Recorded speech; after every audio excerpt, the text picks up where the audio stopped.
ಒಬ್ಬ ಮನುಷ್ಯನ ದೇಹದಲ್ಲಿ ರೋಗ ನಿರೋಧಕ ಶಕ್ತಿ ಉತ್ತಮವಾಗಿದ್ದರೆ ಯಾವುದೇ ಬ್ಯಾಕ್ಟೀರಿಯಾ ಅಥವಾ ವೈರಸ್ಸುಗಳಿಂದ ಬರುವ ರೋಗ ಆತನ ಮೇಲೆ ಮಾಡುವಂಥ ಪರಿಣಾಮ ಬಹಳಷ್ಟು ಕಡಿಮೆ.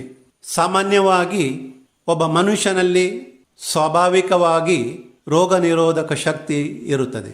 ಇದನ್ನು ವೃದ್ಧಿಸಲು ಮನುಷ್ಯನ ದೇಹದ ರೋಗ ನಿರೋಧಕ ಶಕ್ತಿಯನ್ನು ನಮ್ಮ ಪರಿಸರದಲ್ಲಿ ನೈಸರ್ಗಿಕವಾಗಿ ಸಿಗುವಂಥ ಪಾರಂಪರಿಕವಾಗಿ ಈ ತನಕ ತುಳುನಾಡಿನಲ್ಲಿ ಮಾಡುತ್ತಿದ್ದಂಥ ಕೆಲವೊಂದು ಬೇರುಗಳು ಅಥವಾ ಸಸಿಗಳಿಂದ ಮಾಡಿದ ಕಷಾಯವನ್ನು ಬಳಕೆ ಮಾಡುವುದರಿಂದ ದೇಹದ ರೋಗ ನಿರೋಧಕ ಶಕ್ತಿಯನ್ನು ವೃದ್ಧಿಸಬಹುದು.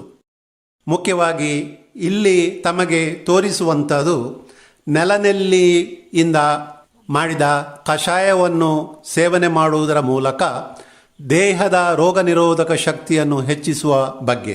ನೆಲನೆಲ್ಲಿಯ ಕಷಾಯವನ್ನು ತಯಾರಿಸಲು ನೆಲನೆಲ್ಲಿಯ ಅಂದರೆ ಮುಖ್ಯವಾಗಿ ನಮ್ಮ ಮನೆಯ ಸುತ್ತಮುತ್ತ ಸಸಿಗಳ ಮಧ್ಯದಲ್ಲಿ ಸಿಗುವಂಥ ಕೆಲವೊಂದು 4-5 ನೆಲನೆಲ್ಲಿಯ ಗಿಡವನ್ನು ತಂದು ಅದನ್ನು ಅತ್ಯಂತ ಸ್ವಚ್ಛವಾಗಿ ತೊಳೆದು ನಂತರ ಒಂದು ಪಾತ್ರೆಯಲ್ಲಿ 2 ಲೋಟ ನೀರನ್ನು ಹಾಕಿ ತೊಳೆದಂಥ ನೆಲನೆಲ್ಲಿ ಗಿಡವನ್ನು ಚಿಕ್ಕದಾಗಿ ಕತ್ತರಿಸಿ ಆ ನೀರಿಗೆ ಹಾಕಬೇಕು.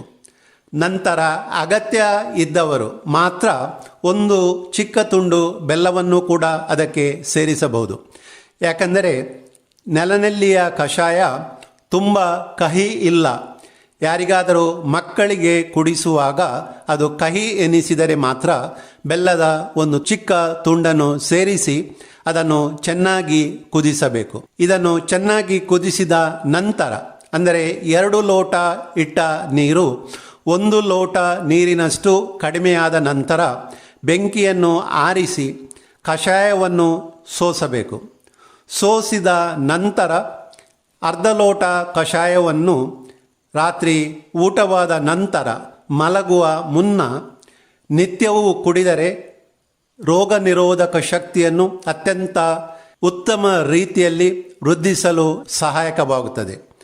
ನೆಲನೆಲ್ಲಿಯ ಗಿಡವನ್ನು ಆರಿಸುವಾಗ ಅದರ ಗಿಡ ಅಂದರೆ ಬೇರು, ಕಾಂಡ ಮತ್ತು ಎಲೆ ಸಹಿತವಾಗಿ ಅದನ್ನು ಕಷಾಯ ತಯಾರಿಸುವಾಗ ಬಳಕೆ ಮಾಡಬೇಕು.